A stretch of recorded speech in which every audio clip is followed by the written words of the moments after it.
zauce. To tsaya zuciya ta tantancewa ce. Wata kalma ce mai jinta na ce sai ya shirya. Sai ka shirya. Gama za a bani ke. Da na huta. Yaro layin sallah gode Allah. Ka ga babatin kila wakala. Amma zuciya ta na wahala. Ka dakata kai ka daina gunaguni ka sani. Ya tirjiya ba wai soya ne. In kayo shiru zan maka shaida ne. Ke gida ka tako na yi kuku na yi. Kai luwai su a suna ruwa.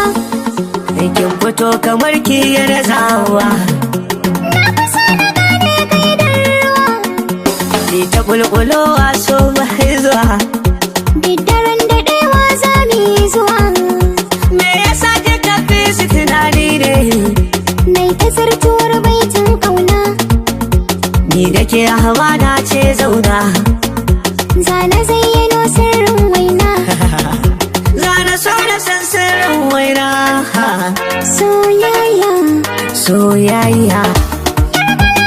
Wasan yara ne. Wasan yara ne. Langama abincin yara ne. Yara ne. Kukurar batu na ƙauna ne. Yarinya. Sai da so nake gane idanuna. Idanu ne. Kaga na yi sheka soyayya. Babu kiyayya. San ka baya zan mini kaya ne ka gane. Waiwai hadin tafiya na sani.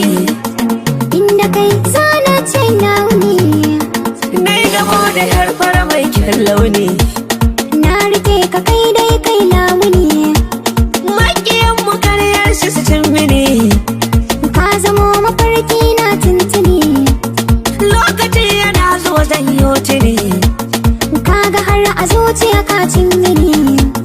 Ke ishe ni in san mai da sani ba wahala.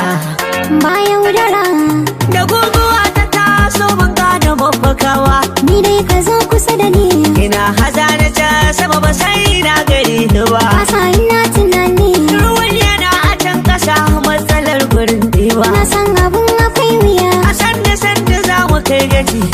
Idai kawai ke mun tuni.